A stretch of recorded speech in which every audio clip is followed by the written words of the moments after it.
Where does the divorce case between Joycelyn Wade and Nathan Wade stand as of today?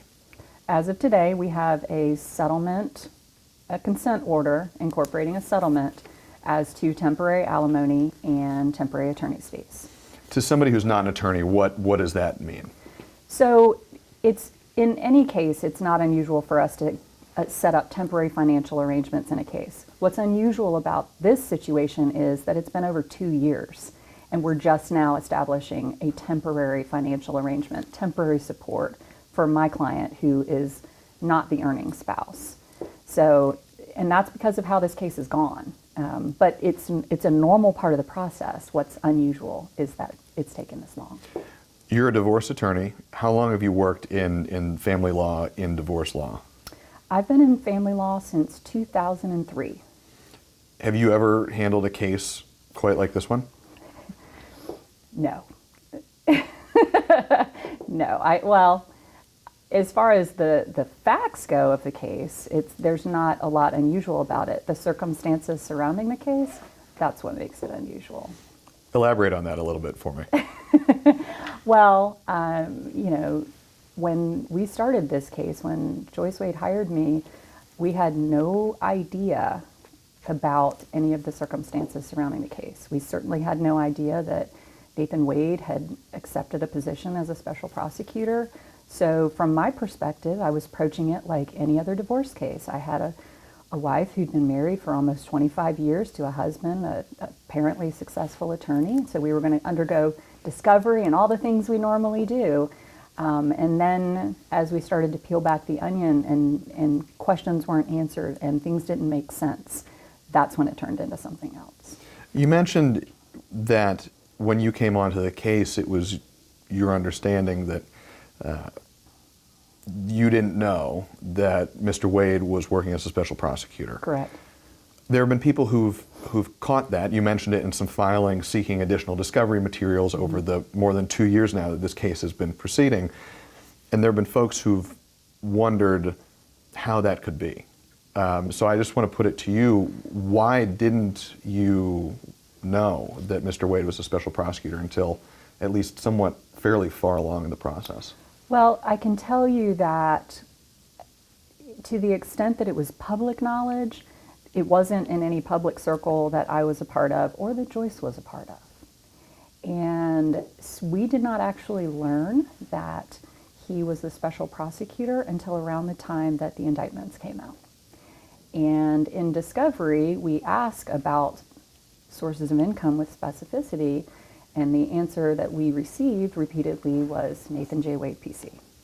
So we didn't have any information, objective information that would tell us anything about that until it became a source of public information, and that's when we started down the hole of trying to get information with regard to his income. Those were the things that weren't making sense. He didn't seem to have very much in the way of income, but he seemed to have a lot of money at his disposal. And when we learned this, that's when we started doing subpoenas to Fulton County and open records requests to figure out what on earth is going on. You mentioned something that I want to kind of circle back on, the open records requests and the subpoena. I think the divorce case really got dragged into the national spotlight when you subpoenaed Fulton County District Attorney Fani Willis to sit for a deposition in this case. And I want to spend a little bit of time talking about that. And let's start here. DA Willis tried to quash that subpoena. There was a hearing. The judge stayed the subpoena at the time. Before that hearing, DA Willis filed a motion in response trying to quash the subpoena. And she wrote that your client was using the legal process to harass and embarrass the district attorney. And I'm quoting here, she said in her filing that doing so was obstructing and interfering with an ongoing criminal prosecution. What did you make of that when you read it in her filing? I was astounded that she would make that type of assertion against an individual, another member of the bar. I understand intellectually what she was trying to do, but I don't take too kindly to people threatening my clients or myself, and that's what it felt like to me. It went too far. You took it as a threat of criminal prosecution. Correct. That if we proceeded with this deposition, that we would be prosecuted criminally for it. That's how I took it. Did you raised that concern in a response filing of your own? Did you ever hear a response from DA Willis about No. that? Let's talk about the subpoena specifically. You wrote in a motion, and this is where we have to peel back a little bit from the legalese as best we can, although, we'll hash it all out. But we want to be sort of as clear about all of this as we can, because there's a lot of motions and counter motions, and Oh, yes. and that's the nature of these things. But you wrote in one of your motions in support of the subpoena to get DA Willis to sit for that deposition. You wrote that you wanted to depose her to gather information about the nature of the relationship between DA Fani Willis and Nathan Wade. And in that filing, you wrote that it was your belief that the two of them were engaged in a romantic relationship. Correct. What kind of proof do you have to support the notion that Mr. Wade and DA Willis were engaged in a romantic relationship? So let me say one thing about the subpoena. When we first issued the subpoena, we didn't list the reason for the deposition, and we did that on purpose. It was only after her filing that, when she demanded to know why we were going to ask her questions, that we reissued the subpoena with that information on it. I just want that out there. But we received documents, like I said, I did the, sorry, I'm jumping around. I did the open records request. This was late fall. And once I received those documents, I issued a formal subpoena for evidentiary reasons. And I received those in November. It was shortly, as soon as I received those, we filed a motion for a temporary hearing because I had information about money. I did not have information about a relationship at that point. And it wasn't until we received a handful of documents from Nathan Wade on the Friday before Christmas, December 22nd, that I had information that indicated with a reasonable degree of certainty that there was definitely more than a boss-employee relationship between the two of them. When you say information, help me understand what that is. Because the natural question of anybody who watches this is going to be, okay, what was it? So you say you obtained information. What information did you obtain? What proof did that show to you that there was a relationship between DA Willis and Mr. Wade? I received documents that indicated, as you've seen, that they have traveled together, ostensibly not for business purposes. I can't think of a business reason for them to have gone to Aruba or to Napa Valley.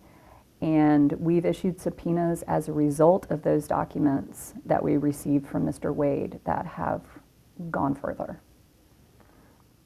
When you say gone further, the latest that I've seen in the public record so far are the exhibits attached to your response to the emergency motion seeking to quash the subpoena by DA Willis. There were purported credit card statements in there that showed some flights booked for both Mr. Wade and DA Willis. You say that you've obtained new information that goes further. Can you elaborate on that?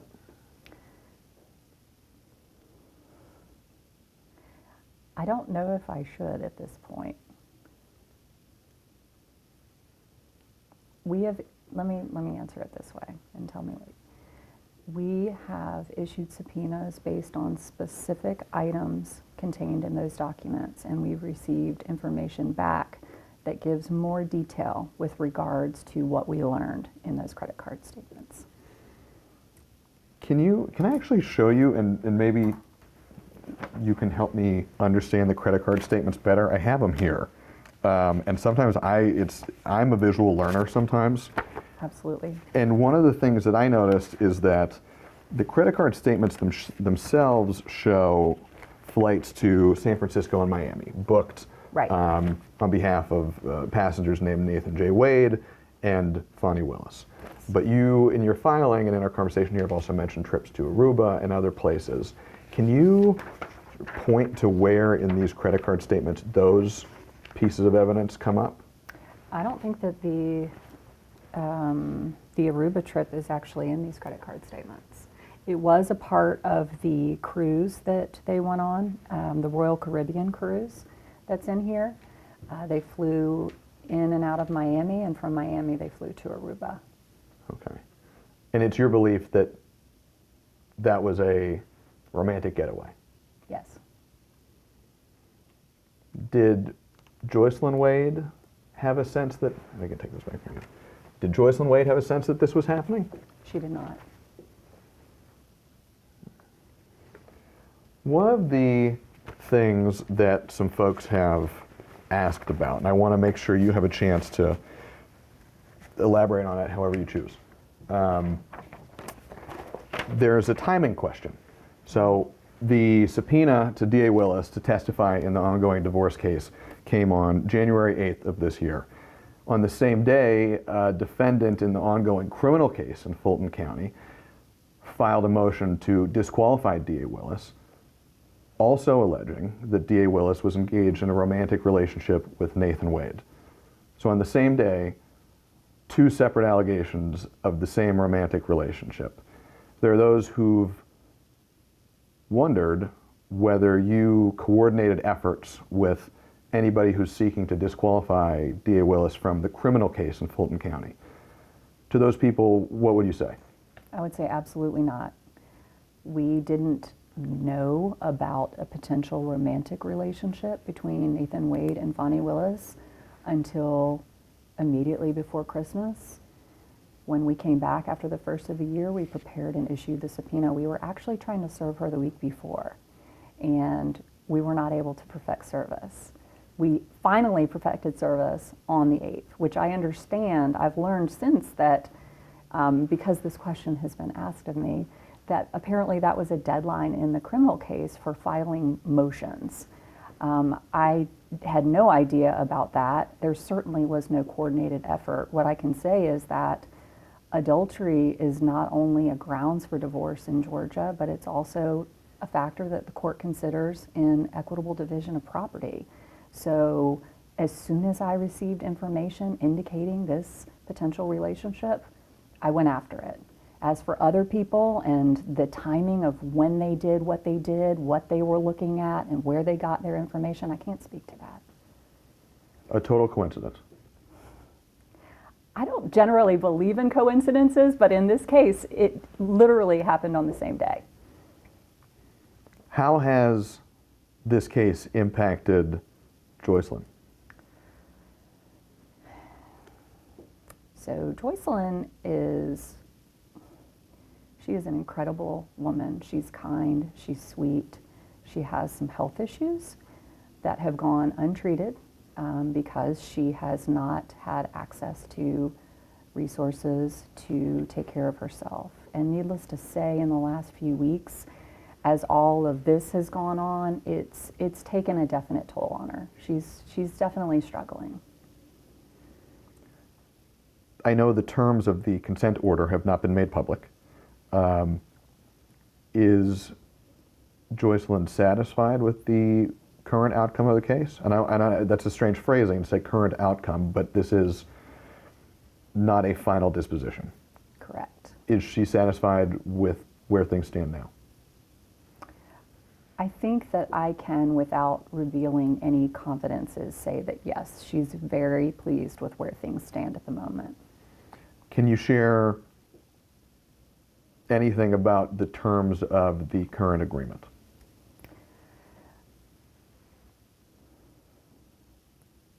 Beyond the fact that we established temporary support and that Mr. Wade is paying attorney's fees and litigation expenses, I can't. Do you have a sense of when a final disposition will be reached in this case? It's been a 2-year-long process now. Nathan Wade has a list of documents that he has to get to us. And after we receive those documents, we are going to try to mediate the case within 45 days. And if we are not successful, then we will proceed to the next phase of litigation. I want to circle back to kind of where we started here. As you jogged something in my mind there when you mentioned kind of the 45-day time frame. Mm-hmm. As of this point, DA Fani Willis has not given sworn testimony in the divorce case, correct? Correct. The most current order on the matter is a stay from the judge in this case. Yes.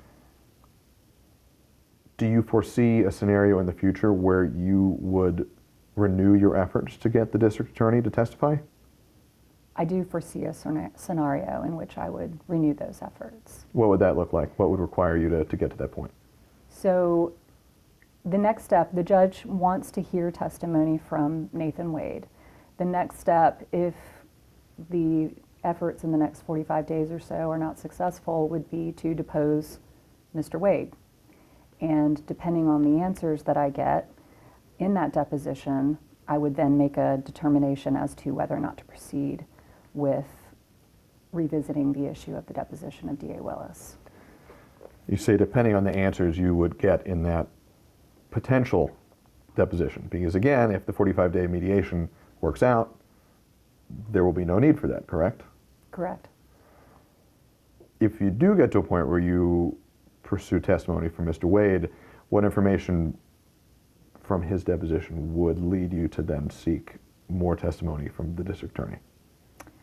Oh, I have a lot of questions for Mr. Wade about his relationship with DA Willis, and more specifically, how he has dissipated assets as a result of that relationship. That's very relevant to what we need to deal with in the divorce case.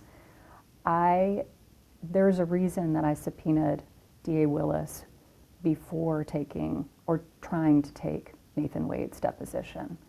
And the reason that I did it in the first place is the reason that I think I'll need to, ultimately. And what is that reason? Nathan Wade has not been forthcoming in this case. And we have jumped through hoops of fire to obtain the most basic information from him. Sometimes he has been, in my view, outright deceptive. And other times he's just playing games with information.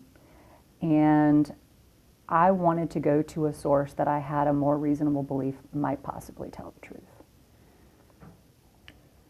I want to end with two final questions for you. And I guess let's start with this one. Why, this is your first sit-down interview on this matter. I know you've spoken on the courthouse steps. I saw that interview. But this is the first time you're sitting down and having an extended conversation about this case. Why talk about it now? I think that there's a lot of misunderstanding out there on many levels with regards to this case. What's gone on, what's going on now, what can be expected in the near future, even so far as there's a misunderstanding as to what the agreement yesterday was. And so it's important to me that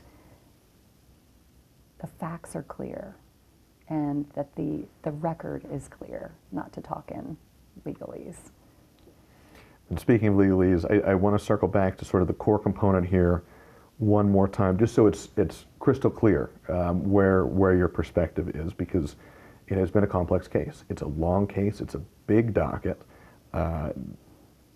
Even for folks who are in the profession, I think they would say that this is a complex matter with a lot to track. The biggest question that's surrounded all of this has been proof, has been how do you prove these allegations? And these are serious allegations, that there is a romantic relationship between an elected official and somebody involved in both a long-term divorce case and a very high-profile prosecution. So I just want to put it to you one more time as clearly as possible. What proof do you have to support the allegation that DA Fani Willis and Nathan Wade had a romantic relationship? I'm not trying to be slick.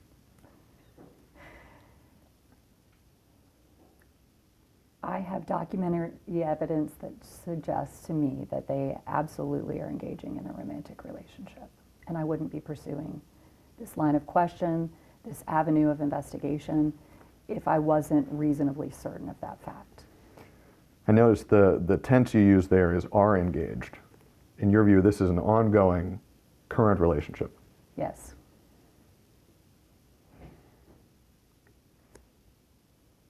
I always say last question, but then something comes up, so I just want to. We do it in court too. I know. Well, you want to make sure. And it's important to us that you have every opportunity to respond to anything and everything. Right. It comes down to a fairness issue, and so you mentioned you wouldn't be pursuing this line of questioning if you weren't reasonably certain of this. There are those who have said that. Why does this matter? It's tawdry, it's salacious. Why does this matter? Why does a potential relationship between these two matter to your case? To people who ask that question, what would you say? I would say what we just discussed a moment ago, that adultery is not only a grounds for divorce in Georgia, it's also a factor for the judge to consider or the court to consider in equitably dividing assets. The fact that it's become salacious, it's always tawdry in every case. The fact that it's salacious, I think, is because of the specific people involved in this case, which obviously we have no control over. But we need to figure out what's going on and really, probably even more importantly, figure out what portion of this estate has been lost as a result of this relationship. And that's where it really becomes relevant. So it's about the money. Well, at the end of the day, the judge said it. It's a math problem. And so ultimately, we are going to have to bring it down to numbers. But there are factual issues to discuss. A 26-year marriage, a stay-at-home woman. She worked while he went through law school. The fact that he's having an affair and doing some of the things that he's done before and during this case is highly relevant. And we have to go into that. You mentioned at times you felt that Nathan Wade was being deceptive, outright deceptive, I think was the language that you used in the efforts to obtain information from him. It seems particularly about financial information. Describe those deceptions. What are the concerns? What are what are you looking for and what are you worried is being hidden? So I'll give a couple of examples. It's all a matter of record. We issued a notice of deposition, request for documents to his firm, Wade Bradley Campbell. And we received no response. Nathan Wade was the registered agent for Wade Bradley Campbell. No response. Wade Bradley Campbell was representing Nathan Wade in the beginning of this case. And they were the ones that were putting out these discovery responses that were completely barren of facts and information, basic information. The fact that we had to find out by watching the news, no offense, that what his current job was, it's ridiculous. And we learned it 2 years almost after this case had been going on because he wouldn't disclose it. He knew the information. He has a duty to seasonably supplement his discovery, and he just wouldn't do it. He kept producing the same handful of documents that he knew didn't tell us what we needed to know. And as far as questions, he's answered questions in a way that I do not believe are truthful. Mr. Wade's been paid, according to public record, hundreds of thousands of dollars for his role as a special prosecutor in the ongoing criminal case against former President Trump and other co-defendants related to allegations of 2020 election interference. Mm-hmm. Are those payments at the core of what information you're seeking? And forgive me to be repetitive on this, but I want to make sure we drill down as much as possible into the core details here. Yes. And I don't want to put words in your mouth either, so I want to frame this carefully. But are those payments, are those payment records what you're seeking most of all?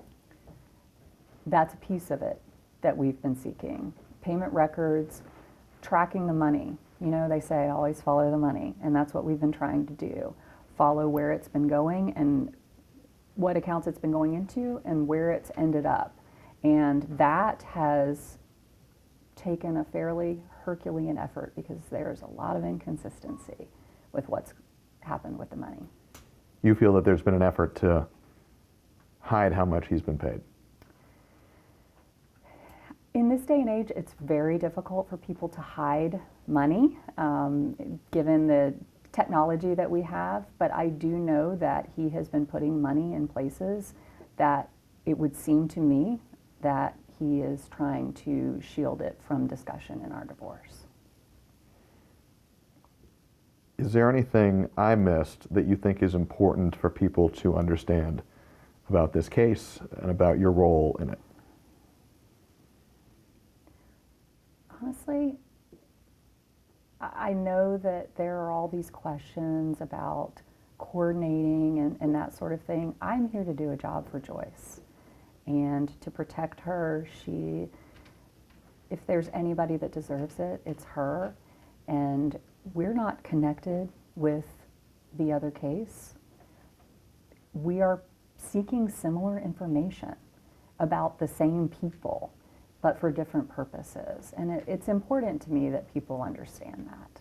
I think that Joyce has gotten a lot of criticism for this belief that she's working with others involved in that prosecution, or that we are, and that's just not what's happening.